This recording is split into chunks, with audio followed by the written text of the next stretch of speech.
Hey, beautiful souls. Welcome back or welcome in to Spirit Speakeasy. I am really excited for today's episode. My friend and colleague, Jonny Torgersen, is a hypnotist, and he is going to share with us all about his journey. Plus, we're going to really more deeply understand some details about what hypnosis is, what it isn't, what it helps with, and some stories from his clients and personal experience. So I'm really excited to share this episode with you. Jonny actually is a practicing hypnotist as well. So if you're someone who has been thinking, I wonder if hypnosis could help me with my New Year's diet or with my quitting smoking or XYZ insert bad habit here. Yes, it probably can. He's going to tell you how it works and why. And I have always been really curious about hypnotists my entire life. I want to say I have several clients over the years that have used hypnotists in their own lives to create really powerful changes. So I'm so grateful that Jonny was able to join us and let me ask a million questions. And hopefully they are the questions that you have yourself and that you would want to ask. So without further ado, I read the bio at the top of the episode. And of course, I link Jonny's email and website, why can't I think of words, and social media and all of his contact points in the show notes. So if you are interested in seeing a hypnotist, I can vouch for Jonny personally as a friend and colleague. He really is steeped in his training, and I respect that so much about him. Plus, he is just a great guy with a big heart. So without further ado, let's enjoy this conversation with hypnotist Jonny Torgersen. I am so excited to announce today's guest. He's a friend and colleague of mine, but I haven't gotten to give him the third degree about several areas of his work. So let me read his bio so we can launch into this conversation. His name is Jonny Torgersen. He's a hypnotist. I'm going to say that wrong every time. I want to say hypnotherapist, but a hypnotist. You're good, hypnotist. Hypnotist and a spiritual medium. He started his development at the age of 18 and has since then always been fascinated by life after death and the human experience. In 2018, he started studying the strengths and weaknesses of the human mind. He got to experience hypnosis for the first time. And once he tapped into the hidden power within the subconscious mind, there was no going back. Through hypnosis, his clients experienced major shifts in their lives, emotionally and mentally, in order to live closer to their truth and their own goals. They report back that they overcome fears and barriers that are decades old in their own lives. They become ready to take on new opportunities in their lives. Jonny's goal is to facilitate a life-changing experience that allows his clients to have breakthroughs that not only heal, but create a renewed sense of happiness and a more fulfilling trajectory in life. That's lofty, but I want to sign up for that. Jonny is a certified transformational coach and a board-certified hypnotist. He has studied both transformational life coaching and motivational speaking with Lisa Nichols, who is incredible. We're going to talk about that. And master hypnotherapist Tom Silver, among many others. Welcome in, Jonny Torgersen. How are you? Thank you, Joey. I'm doing great. Thank you so much for having me on the show. I'm very honored that you asked me. And I know we've been talking for quite a while to do something together. And finally, we're making it happen. So I'm very excited to hear. We have been talking for many years. I know. Like more than 5 years now about we got to collaborate on something. So I think this is just the first of many collabs for us. I think so too. Yeah. Yeah. I'm down for more. So even though you've only spoken a few words so far on this episode, will you tell us your grand journey? Because people in a minute are going to hear your accent and they're going to want to know where it's from. Right. So how did you at 18 start all this development? And I know there's a big move in there. Yeah, lots of big moves. And for those that don't know, I grew up in Oslo, Norway. I was born and raised in Oslo, Norway. And at the age of 18, that's when I started to become interested in spiritualism and life after death. Back then in Norway and Scandinavia, there were a lot of TV shows where they had mediums on TV and they did ghost haunting shows and whatever. People have different opinions about that stuff. Yeah. But it exposed me to that there's something more between, where we are at right now, what we can see with the physical eye and what we can tap into using the subconscious part of our mind. And so I started, I don't remember if I was on the internet or how I found it, but not to date myself, but this I was going to say, I'm not that old. In 19 what? I don't know. I'm 37 now, so like I'm Okay, not so that not that old. long ago. Right. So somehow I came across this medium that was doing a demonstration in Oslo. Her name was Iris Hall, and she was from England. And I was very skeptical, but I was able to convince a couple of my friends to join me for her demonstration because they were kind of interested in it as well. And so we went, and it was a small room, maybe like 30, 50 people. And we sat way in the back, just like, I just want to observe. I don't want her to come to me. I don't want to, I don't want to have any attention drawn to me Yeah. whatsoever. And sure enough, like one of the first messages was for me. She was like, Oh my "A young gosh. man in the back there." It's like, oh God, here we go. And she's like, "I know you don't want me to come to you, but I'm going to you anyways because I have your grandma here." Oh my And so she gosh. gave me the evidence of my grandma and described her personality. And that was kind of it. I was like, okay, there's something to this. And I immediately signed up for her workshop that she had the following week. Wow. And I did her workshop several times. And yeah, that was my introduction to mediumship and spiritualism. And I just got hooked after that for sure. What was it that stirred in you during that communication from your grandma through this amazing medium that made you go from like, okay, there's validity here to, oh, I think I can do this. Let me take a class. That's a big, bold, probably like You 18-year-old know, leap. it is. And thank God I was 18. So, I Yeah. didn't have that critical factor, fully developed yet. I think for me, it was I just had this no in the sense of like, this seems natural to me. This seems like we all should be able to do this, right? Like, Yeah. you know, in the beginning, I thought only special people had this ability to communicate with the dead. And I'm just, realized early on, like, this is a skill that anyone and everyone can develop. And it just made sense to me. I was watching these mediums on TV and I just wanted to like do what they were doing because I'm like, it seemed effortless, and it is effortless. We Yeah. shouldn't put that much, emphasis or effort into it. And so, yeah, that was kind of my introduction to it. And that's what Wow. got me started. I have to say, this might be my own prejudgment, but I've had a handful of friends from Norway, like grew up in Norway over the years. And I always think of Norwegians culturally as like very analytical, very left brain, so Yeah, I'm so mind blown to know that you were exposed to so many shows before that was really necessarily, made it over to the States sure. pop culture It's wise. it's a great point. Scandinavia is a very secular area of the world. Like, we don't have a lot of religion. People aren't really faith based, and so I think mediumship actually is a perfect way to introduce people to spiritualism because it's not there's no dogma behind it. There's no rules. There's no way of being. It's more like a very simple, natural way of doing life. And actually, a lot of indigenous Scandinavian people, and people don't know that Scandinavia has indigenous people, but the indigenous people that live way, way up north, the Sami people, they have a thousands of years history of, being mediums and communicate with the dead and spiritualism. And that's part of my ancestry way, way, way back. And Wow. so, yeah. But no, you're right.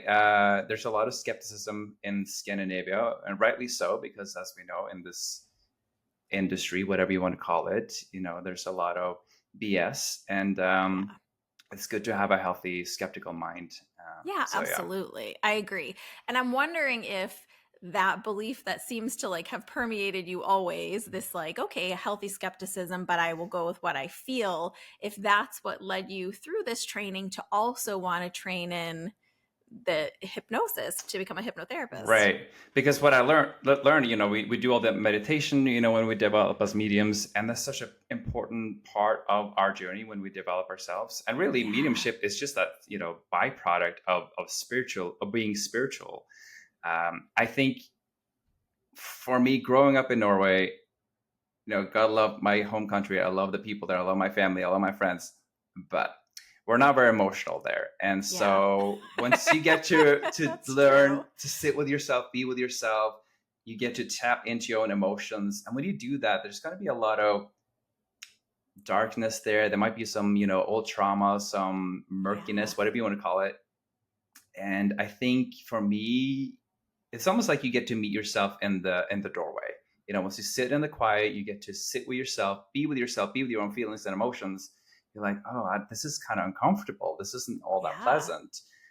And so learning that, witnessing hundreds of people, doing the same thing, and I'll tell you a little bit more later what we did. So a friend of mine and me, we started our own spiritual center in Norway, and we would hold circles and Wow. trainings and workshops. But witnessing all these people that would come through the door, they all had they almost like had this mission of finding something. And a lot of times Yeah. people look outside of themselves to find that missing piece. And I just saw that in people. Like, if you just sit with yourself and let yourself overcome these difficult emotions that you're trying to avoid, if you actually lean into them, overcome them, you're going to feel better and be better in your own company. And so Yeah. just witnessing people having personal development and going through that journey was just, there's something that just spoke to me that said, this is what I want to do. There's more to the human mind than what we can just think and feel about sometimes. It's so important. And like I told you quickly before we hopped on, I have a million questions about the hypnotherapy side of things, Yeah. but I'm going to reel you back a minute Go because for it. you had a center in Norway. From 18, you started training and then you're Mhm. developing. And then how did that unfold for you? That's so Yeah. cool. I had no idea about that. You had that. So going through these workshops with the medium Iris Hall, she's moved on to the spirit world since then, that time. Several of her participants and we got really close connected. We started sitting in circles, home circles. We would sit at each other's homes every week for several months, and then we're like, there's so many more people that want to join our circle, and we didn't have more room in our homes. And so my friend Wenche, that's her name. She's a great medium. She still lives in Norway. She was like, well, why don't we just get a place that we can rent and host public circles? And we're like, sure, I'll sign up for that. I'll help you. And so we found this location. It had probably, I think, 3 rooms. Like, it had one big room where we could host like 30, 40 people. And 3 times a week, we would just open the doors for people to come. They would pay like, I think, $5 or $10 at the time, just to sit with us for 3 hours. And, we would teach what we had been taught. And Yeah. that's kind of how that started. That's so cool. I think It was a lot of many of fun. our listeners will know what circle is, but for those who don't, will you just give a little quick explanation about what Absolutely. that means? So sitting a development circle or awareness circle, whatever, it has many different names. It's Yes. basically sitting in the presence with yourself and the other participants who are in the circle, and opening yourself up for the spirit world to come draw closer to you. Yeah. And when you do that, you develop as a medium, but not just a medium. You develop that side of yourself that's longing for a deeper connection with yourself, with other people, and in that process, let spirit come in and influence the part of our mind, so we can have a little easier time living our lives, day-to-day lives. Yeah. It's interesting because I feel like in some ways that's kind of a quote unquote like an old tradition. And I Mm-hmm. know in the UK, many teachers still do it where a student is required to sit for a year in a circle like you described before they're even allowed to begin training. And I Yeah. feel like in the States, I don't see a ton of that. And I don't feel a ton of it happening. But I think with everything being so loud from, social media and the internet, and of course we need all that and it's wonderful. And we have thousands of points of stimuli at any given moment. I think there could be such a power in, and I know you were trying to recreate this before COVID, and so was I, but Mm-hmm. these in-person community circles of just kind of sitting together in meditation, just to have that quiet, supported time with our own soul. Is that Exactly. something you're thinking about revisiting now that things have shifted once again? Yes, Okay, just as exciting. recent as last week, because I How found this new funny. space, where I do my hypnotherapy, and they happen to have a larger room where we could actually have circles. So I'm like, I talked to the owner. I was like, can we maybe do something here? She's like, absolutely, I would love to. So cool. But yeah, I just want to go back to what you said. Like, Yes. yes, people will take workshops, and they'll put themselves out there as a medium, whatever. That was far from my story. With our circles, we would always rotate leadership, and it was never like somebody or one person teaching. We would just collectively, use the exercises that we had learned through these different workshops, and we would invite mediums to come to our center and hold workshops. So we had several mediums from England come, and do workshops for us, which is a great honor because we were a smaller crowd, and but they were eager to come and train us. That's amazing. It Okay, was so really you fun. have this center in Norway. It's cracking along, is how it It was sounds, cracking which along, who yeah. knows? Maybe that's what you and I will do one day, go visit it. Right. Is it still in existence today? How did you move away from it? What That happened is there? another great point. So we did that for maybe 2-3 years. And my friend who started, she still has her own center somewhere else in Norway. That's physical location is no longer there, unfortunately. Um, but I was 18, 19, 20 when all this happened. And so I was very young. And, it's pretty bold for an 18-year-old, 19-year-old to sit there and claim that I have somebody's deceased loved one, beside me. And Yeah. I didn't have a lot of life experience. And so Interesting. I actually felt like maybe this is a little too much for me to take on right now. And for some weird reason, I kind of stopped believing in the spirit world for a minute. Even though I've had great evidence of the survival of the soul and spirits through evidence that I would get, and I would blow my own mind, from some of the stuff that I would bring through. But there was something like, I don't know. I just started questioning everything again and doubting it. And I was like, I just got to go live my own life. I can't just be doing this. I got to have some real life experience. And so I just kind of quietly withdrew from that circle for a while, and then ended up in the States. But that's another long story. You just kind of magically clicked your heels together and ended up in the States. I asked the universe for a challenge because I was getting bored. I felt like I'd hit a plateau in my personal life and my personal development.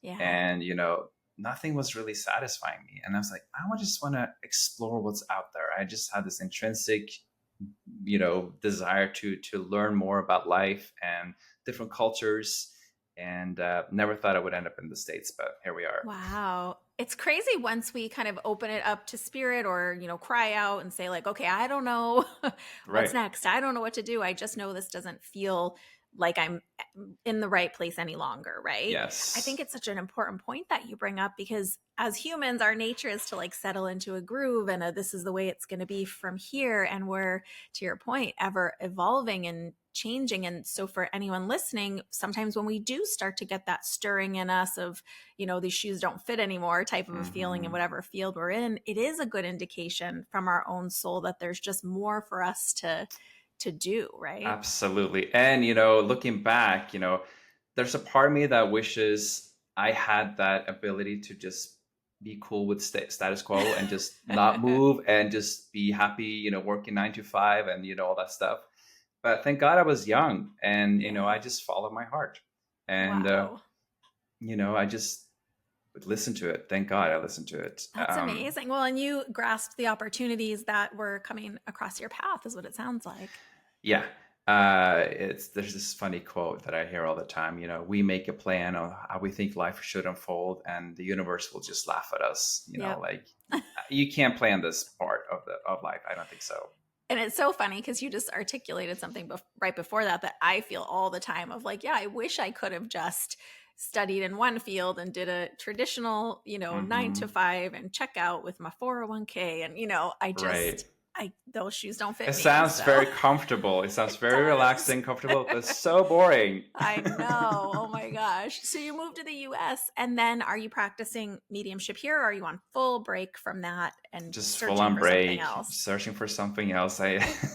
So I kept up with my meditation and sitting in my own power and my own essence. That's always been part of me. Never want to get away from that. Thank God. But alongside sitting in circles, I also sat in.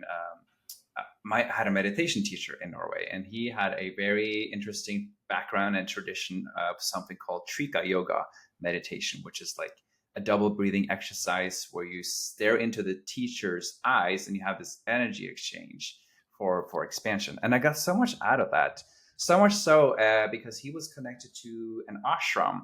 Okay. Which is like a spiritual community in, of all places, in Portland, Oregon. Wow. And at the time, I worked for an airline, so I had, really an easy way to travel around the world. Thank God for, $100 round trip. Deal. It was a great time. I traveled all over the place.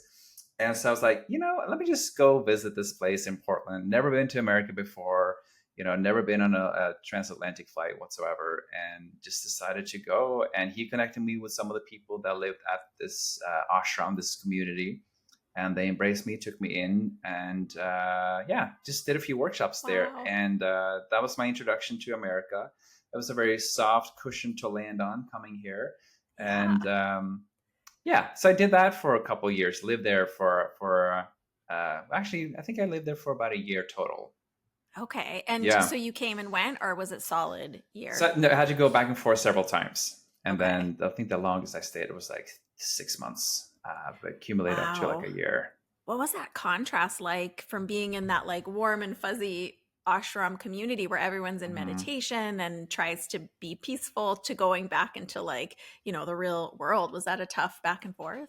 No, it was. I mean, coming to America was great. Going back to Norway was always very difficult Wow. because, like we talked about earlier, growing up in Scandinavia, most people are very heady, analytical, not very emotional. They don't express a lot of emotion, and that was a big contrast to what I experienced at this ashram, where I people bet. talked about feelings, they talked about deities and Cried gods, and openly in public. oh yeah, and we had all kinds of really cool meditation practices and Buddhist rituals too. And so, yeah, it was like I think for me was I finally developed a language for my emotions. It's almost like I could become emotionally literate Wow. because before that I didn't know how to talk about my feelings, didn't know how to express myself in that way. So, yeah, it was a big contrast, but it was a much needed contrast, and there was no going back. I think that's so wonderful. And I think it's so needed. Most of us that grew up, no matter where we grew up, that are kind of in our, I'm 45, so kind of in our age range, maybe, a little below and a lot Hmm. above, need that some form, however we find it, of like education about our emotions and naming them. And we Yeah. mostly aren't taught it. So No, we're not, and I think we suffer because of that. yeah, I'd agree. Hopefully one day it'll be somehow, embedded in different parts of curriculum from a young age. I would But hope so too. Yeah. So, how do you go from this exploration of your own emotions to then finding hypnotherapy? All right. So years later, I find myself living in Southern California after living in New Mexico for a few years and some other places. And I came across this motivational speaker. It's a long story, but I'll keep it succinct. So I came across this video of a motivational speaker. I think this was like 2015, and that was Lisa Nichols. I just And love her. she's fantastic. And I was like, who is this lady? She was talking about being a single mom. I was a single parent at some point, before I got married. Recently been divorced again, but that's a whole nother story. So there's been a lot of changes. But there was something about how she expressed herself and her journey, and she owned her truths, she owned her struggles, and she owned that part of herself that she wanted to change. And I was like Yeah. very inspired by that. Come to learn that her offices were like 10 minutes from where I lived. And I was like, whoa, that's Wow. interesting. And long story short, through a friend of mine, had started working with her. I was introduced to them, to their company. I started volunteering there. And once I got my green card, I was hired, which is such a blessing to have that That's as my amazing. first job in America. I love that. Yeah. For those who don't know Lisa Nichols, you may know her. She participated in the movie The The Secret secret, like a million years ago, whenever that right? was. She's been a teacher, inspirer. I don't even know, more than like life coach is not even the right term for her, but all the, Transformational coach, yeah. all the things, right? Yeah, so And definitely Google her and go down that rabbit hole if you're so inclined because she's amazing. yeah, she has some great videos. So, and a part of her company was teaching entrepreneurs how to become successful at speaking and, expanding their careers. And one of her clients, she happened to be a hypnotherapist. And we were doing a business mastermind at the time that I helped coordinate and set up. And I was like, hypnotherapy, like, what is that? I'd never heard of that. And her name is Leah Gami. She's a phenomenal hypnotist. And I just started asking her a bunch of questions because naturally I'm just a curious person. Yeah. I want to know everything. And so we went out for lunch and we chatted for like 4 hours. Because Wow. once she got into the topic on the subconscious mind, I was like, this is mind blowing. You're telling me that we're all hypnotized right now, but like we're slaves to our own subconscious programming from Yeah. experiences we had as children, or through trauma. And but then I was like, how do you change that? And so she just gave me the full spiel on how it all works. And I was just fascinated. She hypnotized me. We went down to the beach and she did a little session for me right there. And that was my first time getting hypnotized. And I was blown away because I was like, I like to think of the mind, the subconscious part of the mind, as the moon. We have that part of the moon that we can see that's lit up, and it's easy to see all the details on that part of the moon. But then you have the dark side of the moon that we don't. Just because you can't see it doesn't mean that it's not there. Yeah. And so once you explore that part of the mind, the subconscious part of the mind, the stuff that we're unconscious, unaware of, but Yeah. it's still there and it's dictating our behavior and our thoughts on how we show up in relationships. It was just like mind fuck. Yeah. And to tap into that part and using hypnosis as a tool to illuminate those sides of me that I hadn't looked at before, that I didn't know existed. It was trippy. And then you can change Wow. it. I'm definitely not asking you to share anything too deeply personal if you don't want to. You can ask anything. But what do you remember some of the like themes or things that came up for you in that very first? Because I think sometimes people are afraid of like the first Yeah. experience of like, oh my God, I don't know what's going to come pouring out. Yeah, that's a great question. And I think that's the biggest fear that, most people have, before they reach out to me. They've been thinking about it for weeks, maybe Yeah. months. Sometimes, they've Yes. thought Have about it for done like over a several year. like Google deep dives and It's probably like, listened to some podcasts and some what things. secrets are going to come up? And Mm-hmm. I'll say this. I think your subconscious mind will only allow you to tackle what you're ready to tackle. And so if Yeah. there's really heavy stuff that that's just going to wipe you out, it's not going to happen. And I also like hypnosis. It's not going to wipe you out because of, past trauma. It's all about reframing and looking at things differently, because what happens typically when we're children, but even adults too, when we have traumatic events happening, when we have something that's done to us, the brain, the mind creates a story about what happened. And usually Yeah. that story is a lie because we want to make sense of it. For me, what I got to explore was a lot of rage, a lot of anger that I didn't realize that I had, which is probably a byproduct of neglecting myself and, putting myself on the back burner in ways that I show up. But also another thing that came up and that was very apparent for me to work on was like my fear of rejection. And every time I would meet a new group of people or make new friends, I would always try to protect myself by kind of avoiding leading into those relationships too deeply because I feared rejection. Yeah. Just based on past stuff that has happened in my life, and when I was a teenager and start high school, all that stuff. My brain, again, the brain is there to protect us and make us feel safe, but Yeah. it doesn't always understand what's healthy for us or what's actually good for us. So anytime I would, enter a new group of people or try to make new friends, I was just always having this negative chatter in the back of my mind. Oh, they don't want to chat with you. They don't want to interact with you. And so I was like, okay, I'm going to believe that story that I told myself.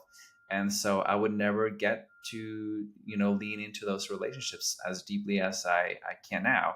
So that's something that came up, during my hypnosis sessions in the beginning. Wow. I feel like so many people can identify with that in their own Right. ways. So, obviously, there's some personal processing that happens kind of in between sessions or after a session, probably some reflection, those kind of things. Did you then more clearly, after you had this recognition of like, okay, this is the behavior, this is the emotion that's under it, were you more clearly able to like identify it when it was happening in Yeah. situations or like when you looked back? 100%. So awareness is great. It allows you to look at things that may not be working for you. And it was like anytime I would encounter new situations, I started to recognize that negative voice in the back of my mind that just wanted to get louder. It wanted to get louder. It wanted me to listen to it. And I was like, I'm not going to listen to you anymore, Yeah. So I just became aware of it because All right, let me talk a little bit about the mind if you don't mind. Yes, I would love that. So, if you think of your mind, it's like there's two parts of it. You have the conscious part of the mind, which is the brain, our logical factor, what we think with, and then you have the subconscious part of the mind. And I like to represent, have them represented by these two hands, right? Like one part of the mind is going in this direction, right? And then you have the subconscious mind, anchored into old beliefs in this direction. And so the two minds are not aligned, they're not on the same page. But what happens when you're hypnotized and when you're going through that, and even meditation, when anytime you try to align with your own self and connect with yourself, and through hypnosis also, the goal is to align those two parts of the mind so they're on the same page. The reason why a lot of people have a hard time creating change in their life is because they're using the logical part of the mind to tell themselves to stop smoking or stop drinking or eat less, whatever, or go on diets. But because the subconscious mind has a different idea of what is actually good for you, you won't see change. It's almost like you have this internal conflict, this inner tug of war where the two minds are struggling to like cooperate. And so for me, the awareness was great, but the awareness alone is not enough, right? Right. I think everyone's aware, like, overeating or eating too much sugar is not healthy for you, but yet, cookies are amazing. So exactly, I'm like so excited about what you're saying. Yeah. And so for me, it was like I had to change the belief on a subconscious level, but before I actually saw change happening. So for me, in the case of fearing rejection and not fully wanting to lean into relationships, was that I had to change my sense of self-worth. And once I did that, when I started to embrace myself, love myself unconditionally, but the good, the bad, the ugly, all that stuff, it was a much easier time for me to ignore that negative voice because now I didn't rely on those relationships for validations, if that makes sense, because I had a stronger sense of being able to validate my own self. And so because that subconscious belief changed where I started feeling worthy of love, of acceptance, having healthy friendships, then my brain was starting to look for evidence to support that new subconscious belief. And so now the story is very different. Now that I meet new friends and people, like I go full in, I'm like, I'm not afraid of rejection because I know if they don't want to be with me, it's not a reflection of who I am anymore. It's a reflection of what they're able to have in their life, not me. It's so amazing because I think you believe this too, that in an emotional and energetic way, all things kind of boil down to two buckets, either fear or love. Mm-hmm. And so it sounds like what you're saying is almost retraining the subconscious to motivate from a place of love rather than a place of fear. And then your conscious mind looks for evidence to support these new beliefs that you're working on. Is that my understanding that right? Yeah, you're right. And that's how the brain works. The brain is there to prove yourself that what you think and feel about yourself is accurate. So if what you think and believe about yourself is negative, such as, oh, I can't make money, I can't have healthy relationships, I suck at dating, whatever, your brain is going to create stories, that tells you why that's true. But when you change that negative belief to a positive belief, the brain is going to do the opposite. It's going to support those new healthy beliefs that you have and start to look for ways to make more money, look for ways to find healthy love, and to take better care of ourselves. That's amazing. And I think it's, probably the biggest benefit of your work as a hypnotist. Is that right? Hypnotist? That's right. Hypnotist. Yes. I don't know why. I feel like that word used to be not the preferred word. What do hypnotists prefer? Hypnotist, hypnotherapist? It depends. You'll hear hypnotist, hypnotherapist interchangeably. I'm not a hypnotherapist because I'm not a therapist. Like that's not my background. Okay, so that's a different thing. Yeah. But it's the same wheelhouse, right? It's I work with influencing people's subconscious mind. So I'm more like a coach that guides people on that path to be more aligned with their own true self. So you had this experience yourself, which I think for many of us is kind of how we start to move into new work, is having an experience and saying, just like you did with the mediumship, like, oh my gosh, this is valid. Right. This calls to my heart. Let me explore this. And then did you dive into your own training? You're like me, like you love studying things. Yeah, I love just like I'm signing up for stuff that I feel called to. And so, with the client at the company I work for, she took me under her wing. She had her own company and she took me through all her training modules, certified me through her organization, through ICD-CH, which is a board certified That's amazing. hypnotherapist organization. And so studied with her many times. Then I studied with her trainer, Tom Silver, who's a famous hypnotist, and he's been on many TV shows. So you can see some of his videos on YouTube. And he taught me a lot of new things, certified me in his techniques. So yeah, I just always like to expand and learn as much as possible in the area that I'm interested in. And you're still currently working in private practice as a hypnotist, Yes. right? So I started in 2018. That's when I was certified and got all my training, and started practicing on my friends, and they would refer me to people. So it's almost like a side hobby that I had and that I would get paid for, which is great. Yeah, that's Uh, nice. and then, yeah, now that's what I'm leading into full time. Wow. So, do you see like some common, I don't know, themes or challenges that people are coming to see you for primarily? I mean, obviously, you've just said like it's just for just about anything that someone's working through. Yeah. You can use hypnosis for so many things. There are no topics off limit. Some people will come to me because they want to reduce smoking. They want to have a habit change, or they're addicted to certain foods that they just can't get rid of, like sodas, whatever. But the recurring theme that I'm seeing is just people overcoming trauma and Yeah. emotional blocks and barriers. That's a big one Wow. because they see, to see the limitations in their own lives, like how it's showing up. People who are entrepreneurs, or people who lack confidence, or they don't fully believe in themselves. Like I work with a lot of people to get them more successful in their own business. What does that look like when someone comes to you as a client? Do they say, Mhm. "Hey, Johnny, this is what I want to work on," or do they describe to you some of the like challenges they're experiencing? Like you said earlier, many people can identify, okay, this is the story I'm telling myself, but just identifying it doesn't like fix it, I guess. Yeah, no, yeah, exactly. So usually I'm always at the receiving end of like them having tried everything else first. Okay. They've done the talk therapy, they Yeah. done all the whatever.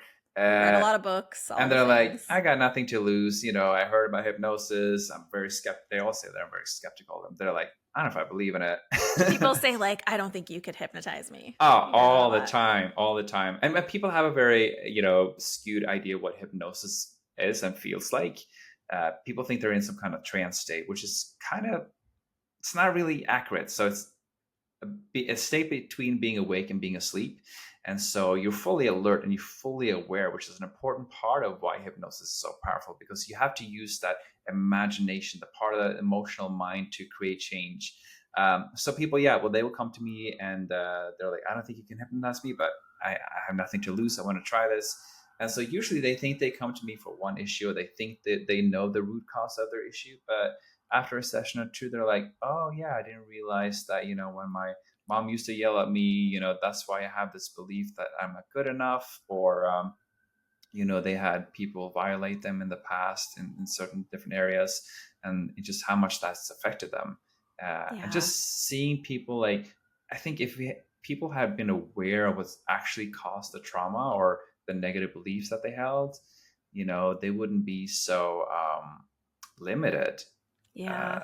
but once they connect the two pieces or the dots as to why they are who they are today because of what happened, it's a much easier way to change it. But a lot of times those reasons are unconscious. We're unaware. It lives in the subconscious part of the mind. And so it's natural that we're not aware of it.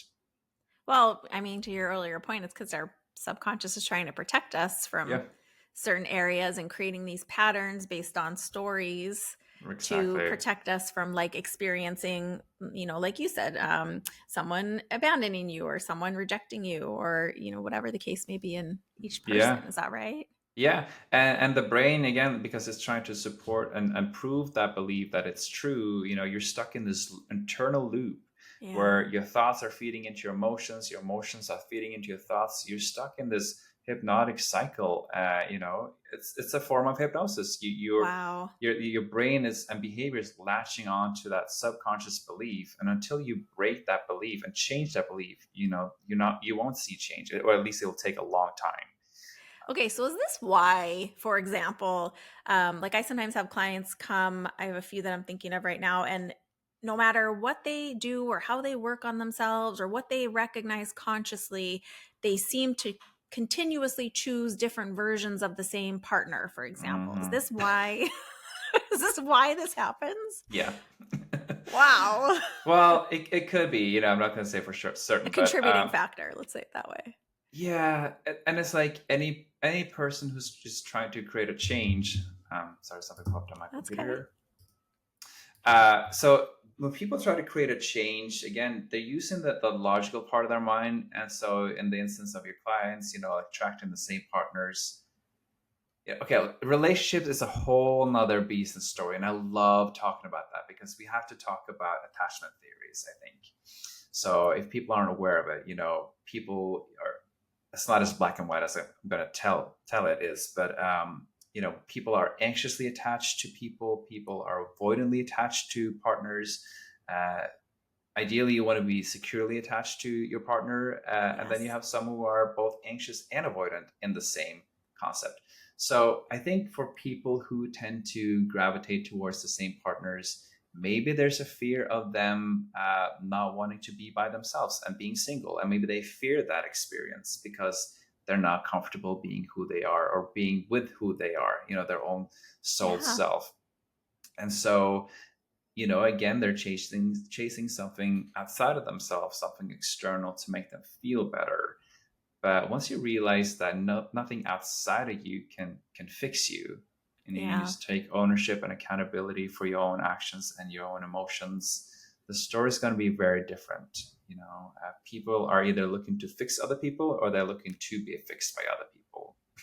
So interesting I mean, because I feel like obviously the emotions and situations and past is different in each person, but Sure. it's just so fascinating that it all goes back to this, the Yeah, and I think perhaps yeah, and 5-year-old what's story we told ourselves, it right? could be because maybe you have this false narrative that you are not good enough because of what a teacher told you or a parent told you when you were younger, or doesn't matter the reason, but the Yeah. belief is still there that I am not good enough. And so also with relationships, we tend to attract, What we think we parents deserve too, what we right? think we deserve, or what our blueprint for love looked like growing Yeah. up, through our parents. And so a lot of times people will unconsciously partners that remind them of their parents. Wow. That may not be a healthy blueprint, Yes, true. Often probably which is not to which some is why degree. they go through relationship after relationship after relationship. Wow. So what are some of like the most common things or like your favorite things to work through with clients? I think just that's what I love working with clients about is like that self exploration piece, because hypnosis is a way to connect with your own self and just to realize, or help people realize their full potential and what they're fully capable of doing. And it's such a Yeah. subtle and immediate change. People are always kind of blown away because they think there's going to be like this huge magical shift, and there's always a big shift usually, but it's not very apparent. It's a very subtle change.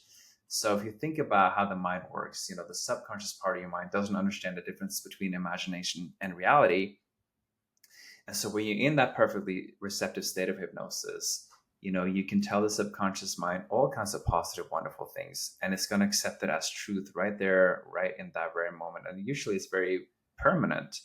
And so when people have that awareness, where they see they've been struggling. I had a client, he had a really hard time getting over someone that he was in a relationship with, and they had, broken up, gosh, over a year ago, whatever. And he'd been going to a talk therapist and just wasn't getting better. Yeah. And after 2 sessions of hypnosis, he was like, "This is the best I've ever felt in 6 months. What did you do?" I was like, "Well, you kind of did the work. All hypnosis is self hypnosis, and so what I do as a hypnotist, I just help influence the client's subconscious mind to see things differently. A lot of times people will come to me and they think they're so broken, they're so misunderstood or whatever. And I always tell them, like, there's nothing wrong with you. It's just the way you look at yourself that's a little off. And so I'm just Yeah. helping people putting on some healthier lenses, some new glasses to look at themselves in a different way. Wow. So how I mean, I know you can't give a hard answer to this, but like, how long does it take before someone, like, let's go back to that example of the person who comes in, I've tried everything. I don't think you Hmm. could hypnotize me. I can't stop eating, whatever it is. I'm trying to Hmm. lose weight. Um, and then they see you, they have their first session. How long does it usually take for those shifts to start, those subtle shifts to start Yeah. happening? I've seen results as quickly as one session. My most interesting client, after 2 sessions, she was able to have complete transformation in her life. She was addicted to drinking sodas.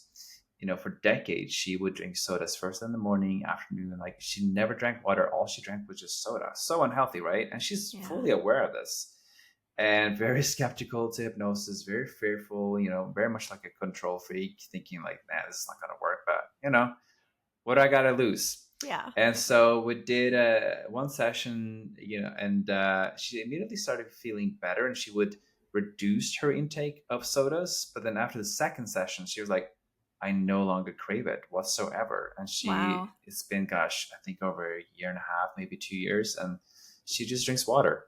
That's amazing. So for her, in that case, it was like a fear of letting go of that thing that was making her feel good. So Mm. once we realized and identified that was actually the problem for her, it was a very quick and subtle change for her. Wow. So is that from your side of it, doing the work as the hypnotist, is it Mhm. you just sort of guiding them deeper and deeper and deeper through the layers of their own subconscious emotions until they come up with the the core issue? I ask a lot of questions. I interview the client thoroughly before we get started. And then, usually I get a pretty good idea like what's underlying here and what's the actual root cause of this issue. Just because I'm naturally I love studying psychology. I love Yeah. studying the human mind behavior. And so I generally get a really good idea what's going on here. And so in the case of her, with the soda addiction, excuse me, I guide them into that state of relaxation. So let me tell you a little bit about what hypnosis actually is. Yeah, So I would love that. it's a state of physical relaxation and magnified concentration. And so the whole time the client is fully in charge and in control of their own process. Like, I can't say anything against their own will. We all have our own inner gatekeeper that wants us to feel good and feel protected and safe. So I could never suggest anyone to do anything that's going to put them in harm's way. So Yeah, I just want to emphasize that. that's great. And so for her, we talked about, what is it that actually is in the way of her stopping this habit, this addiction that she has, or this emotional compulsion to keep drinking sodas.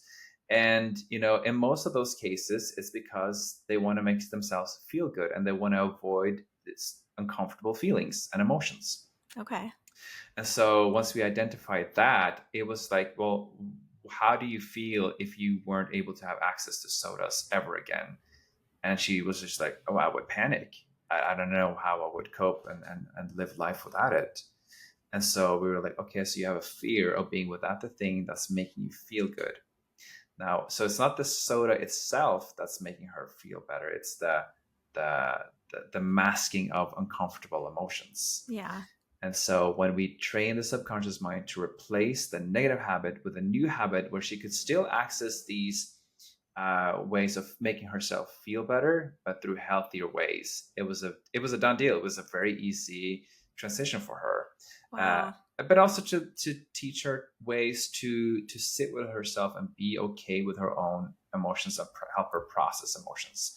Yeah. Because I think the biggest barrier for most people is that initial thought of sitting with themselves and like, I don't know how to process my negative emotions. I don't know how to be with myself. So just helping her, give her confidence that she was able to sit with that and be okay with that. Because once you sit with your feelings, sit with your emotions, eventually it's gonna dissipate. You just got to give them space to breathe sometimes. And once you let them just be there, they will kind of float away and drift away. So you talk with them in the pre-interview and you are discerning information because that's who you are. Mhm. And then is it the whole stereotypical like lay on the couch, look at my pendulum? No. Like, how does it tell us how it really is, Johnny? Yeah, certainly there are ways you can do that. If you've gone to Yeah. Las Vegas, you've seen stage hypnosis shows. I highly recommend, by the way, Mark Savard. He's hilarious. Okay. He does like the dance like a chicken. stuff. Yeah, and stripper poles and God no, it's kind of raunchy, but it's hilarious. So no, that's not what I do. It's I just talk to the subconscious part of their mind, and so I give the conscious mind, the brain, a task, and simply that's a focus somewhere for them to concentrate. And then I help their body relax just by some breathing techniques and visualization techniques. And then I lean into that person's subconscious mind. I just have a normal conversation with them. I do conversational hypnotherapy, if you will. That's so It's not cool. like you have to do all this grand stuff and you have to you just have to sit there and listen to the sound of my voice and focus on your breathing. And because when you're in that state of physical relaxation, your brain waves start to lower themselves. So like right now, when you and I are talking, we're in the beta brainwave state.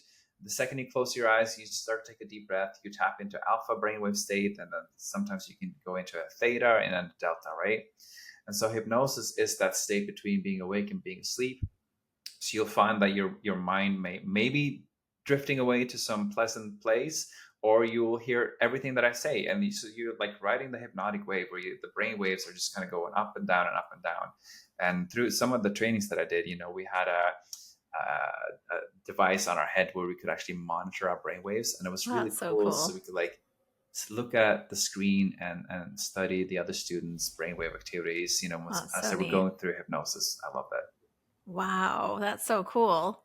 So then is it when you're while they're in that hypnotic state, that Mhm. relaxed state, and you're talking to their subconscious and the details are coming forward, are you also kind of planting suggestions in there, kind of that way we used to remember they used to have those you are no longer craving smoking. Like people would listen Right. to like the things when they slept. Is that a piece of it? Is that totally not real? Absolutely. Okay. No, that is totally real. Affirmations. And, just let's talk about that language for a second, because the reason why hypnosis works, and because we have an emotional reaction to words, right? So the subconscious mind is triggered by words that we have emotional associations to. And Wow. so it's very important to, even if you're not going to a state of hypnosis, but like when we have conversations with ourselves, and like, if you're going into a meeting or you're doing a public presentation, whatever, and you kind of hype yourself up, instead of saying, I don't want to suck, I don't want to suck, you got to emphasize on the positive, like on the positive outcome that you want. Like, Yeah. I'm going to be great. I'm going to be fantastic. I'm going to inspire these people to, lead better lives. And so the reason why that it's important is because the subconscious part of your mind doesn't understand words like no, not, those filler Yeah. words, but it only latches on to those words where we'll have an emotional reaction. So like say, I don't want to suck, it's not going to hear the word don't. It's just going Yeah. to hear the word I suck. Yeah. and that becomes the reality. And so you just got to change that and train yourself to rewire parts of your subconscious mind to focus on the positive things. So you want to start to Wow. say, I am great. I'm going to be great. For sometimes people, it's the transition from being where they feel like they're horrible at something to be great at something. They're like, yeah, that's not realistic for me. That's too big of a jump. And so I said, Okay. okay, well, just put in a transition word like I am getting better, or I am going to get better at doing public presentations. And Okay. so, help yourself and give yourself a little grace and space to just, do a transitional way of saying things, if that makes I think sense. that's great. Yeah, totally. So people obviously sometimes come because they're trying to quit a habit like Hmm. soda, which I work on myself. Um, We should but set up a session. yes, we should. But they're also sometimes coming to work through deeper, more traumatic things. I Hmm. would assume, but I want to know from you, is it like one takes longer than the other? Does it just depend on the individual? It really depends on the individual and how much they trust me as the hypnotist. It's Yeah. important that I have a strong rapport with the client and that they can fully trust me, because they have to be able to relax. And Yeah. so I do that through a lot of conversations with them and make them feel comfortable and safe. But yeah, I've definitely had some clients, they've had horrific things happen to them. And they've done the talk therapy. Even their doctors are calling me, asking me if I can possibly help them because they tried everything. Yeah. And so, yeah, I think it depends on like how real you want to be with yourself, but also just know that it's not as dramatic as you may think it is. because you're just changing how you see things. And so, but yeah, for some people, it could be, up to 5 sessions. Oh, that's not a lot. That's just still Yeah, feels like just a handful. yeah, but it's a gradual process too. And this is also another thing that I'm noticing. Like, I've had clients, they do a few sessions with me and they see slight improvement, but then they'll Hmm. call me like 6 months later and like, oh my gosh, it just clicked for me. It's almost like you have to start that process of change and just let time unfold. And Yeah. I think when you're finally ready to let go of something, you will. Well, I think it's it's part of our human nature that sometimes things take us a transitional period, right? Yeah, exactly. Wow. So if someone is listening and they're thinking, man, I have some things I'd like to release or understand and I want to work with Jonny, how do people work with you? Are you, I would assume you're online and in person. Is that right? Yes, actually, most of my clients I do online sessions with, but I also Okay. have an office space in Encinitas, California. So for those who are local to the San Diego area, Yeah. like I do in-person sessions there. But yeah, they can find me on my website, hypnosiswithjonny.com. So that's just hypnosis with Jonny, JONNY.com, no H in Jonny. They can find me on Instagram, Hypnosis with Jonny, or on Facebook, Jonny Torgersen, and just send me an email, send me a direct message, and I'm happy to answer any questions that they have. And of course, I will link all of those in our show notes. Cool. I feel like I could talk to you for 7 hours and still have so many questions. So we will have to chat again, but I don't want to keep you a crazy amount of time. I know that I already warned you about the spirit speed round. Hmm. Are you into shifting to some fun Let's do it questions? for All sure. right, let's do it. Okay. So, question one. Share one thing that really shocked you or was unexpected about your gifts as either a medium or a hypnotist. So as a medium, anytime I would get a name of somebody's loved one and it actually like was their name, I was like, are you serious? Like, where did that come from? And it was such a subtle awareness that I had in the part of the mind. And yeah, those are like some big shocking factors for me that Those actually are big, really shocking helped me things. believe like, oh, this is real. Wow. And are you, I didn't even ask this, but are you still a practicing medium? I am, Still yeah. I working don't medium? advertise it a whole lot, but I do readings. It's more like word of mouth, and I do Awesome. demonstrations from time to time. So, I'm sure people could email you about that too in the yeah, contact points for notes for absolutely, them. yeah. Okay, great. Okay, question two. If you got to spend a day in the spirit world, you got the full tour, you got to spend time with everyone who you've ever known, who's crossed over, and it's almost time to return to your life, and your guide tells you you have 1 hour left and you can spend it with Mm, anyone who's on the other side. Who do you choose and why? I love that question. Obviously, my grandma and all my grandparents definitely want to connect with them. And what I'm most curious about, when it's my time, whenever that happens, hopefully it's in a long time. I'm just so curious to like what happens once we're on the other side. So I would ask them, what have you learned since you went back home? Because like Yeah, this is the earth is not really our place to be. This is not really our right. home. This is like a holding space for the soul, I feel like. And Yeah, so like a learning space. yeah, it's like a school and a really hard school sometimes. So yeah, I would ask them like, what have you been up to since your body died? And I think that's a great question. yeah, because like they're still training. Yeah, not training, but like they're still learning on the other side. Yeah, and I think it's interesting because I think as mediums we get glimpses into some of those things and what they might be, but Right. it would be great to like really ask. Yeah, and I would see a lot of concerts and shows from Oh. people who's I didn't have the opportunity to go to, because I really believe that. I think they live normal lives over there, quote unquote Yeah. normal lives. I think Where they have there's access to music and music and things and experiences and concerts. And it's like, that's yeah. amazing. Okay, that's a great answer. Okay, even though we have spiritual gifts, we are very human. What's one quirky thing about you that people might be surprised to learn? Ah, there's so many Do you things. drink soda? No. I think if you just spend 24 hours with me, you would see a very different side of me. I can be very dramatic sometimes, and I can, yeah, I love to have a good time, and I love to laugh, and I love to crack jokes. Oh, so you're a jokester. Oh my God, big time. Yeah. I like it. Okay, cool.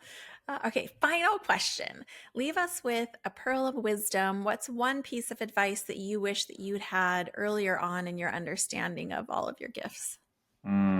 That's a deep question. I Yeah. love the quote by John Lennon. I think it was him who said, life is what happens to you when you're busy making plans. Yeah, And I so a love lot of that times we quote. get so caught up in, what is it that we want to do, and we're like trying to plan our lives down to every detail. And just looking back at my life and the experiences I've had, there's no way I could have planned any of this stuff. How I became a parent, and how these opportunities came into my life. And so just enjoy life as it is, and trust that the universe has a path for you, Yeah, and that you're not always in charge of it. And so I love just that. I think your path perfectly illustrates that. yeah, thank you. It's just yeah, looking back, I'm like, why was I worried? There's nothing to be worried about. And Yeah. but I think those experiences are important. That helps us shift and shape into a much true version of ourselves that we're supposed to be. And so I think so. yeah. Okay, I have one more question for today. I'll just put today on there. For anyone who's thinking, like, I'm really interested in this, but I don't know if it's going to work for me. Is there any kind of like type of person or quality of person or challenges with a person that it probably isn't for them? I mean, I kind of feel like it's for everybody, but I'm going to ask you. It's like anyone who has a soul, anyone who's a human being who has a human experience. It's just about connecting to the truest version of yourself. Yeah. And the subconscious mind, I really believe, is closely connected to our soul and our own spirit, the internal part of ourselves. Where we are full of love. And so if we can tap into that and embrace that love that we have for ourselves, I think hypnosis is wonderful for anyone and everyone. I agree. Well, thank you so much for giving us a 101 all about being a hypnotist and what we can achieve. And thank you so much for sharing your light. Thank you, Joy. It was a pleasure to have a conversation with you. I want to do it again sometime. I cannot wait. We got to look at calendars. Cool. Let's do it. Okay, so were you surprised by the way that being hypnotized actually works? I knew that it was a more meditative state and not a fully unconscious state, but I think it's so fascinating that as a hypnotist, Johnny's actually having conversations with that deepest, most protective, most primal part of us that has these memories reserved that we sometimes don't even remember on a conscious level. I've heard lots of stories from clients and friends about how hypnotism can work, but I really love getting this firsthand wisdom from Johnny. So let me know, what did you think of all of this information about hypnosis? Did it affirm what you already believed about hypnosis? Did you learn something new? I certainly did. And I am, of course, so grateful to Mr. Jonny Torgersen for coming on and sharing all of his wisdom with us. As I said in the episode, I could talk to Johnny for a whole day and still have questions just because I find his work so fascinating, and all of his wisdom about the mind and how it works and how it works in different scenarios, our personal selves, relationships. So he is just a really amazing resource. Again, I will link all of his contact points, website, socials, etc. in the show notes. So definitely give him a follow. And if you have additional questions for him, feel free to reach out to him, like he said, and ask your questions and see if perhaps you guys can collaborate on some hypnotherapy for you. I am super interested, so I think I'm going to reach out to him. Let me know your experience. I would love to hear it. And if you haven't already gotten my gift, Sign Magnet, my free 3-day mini course, head on over to my website, joyfulmedium.com. It is right on the homepage. You get immediate access to the first lesson, and you can learn not only how to start deciphering when you see those recurring numbers as signs, what they mean, but also to start getting signs and communicating with your loved ones on the other side. So don't miss Sign Magnet, my free 3-day mini course, totally free on my website, joyfulmedium.com. Thanks as always for joining me for this conversation. You all are what makes this possible, and I'm so happy to share this time with you. Until next time, big hugs, lots of love from inside Spirit Speakeasy.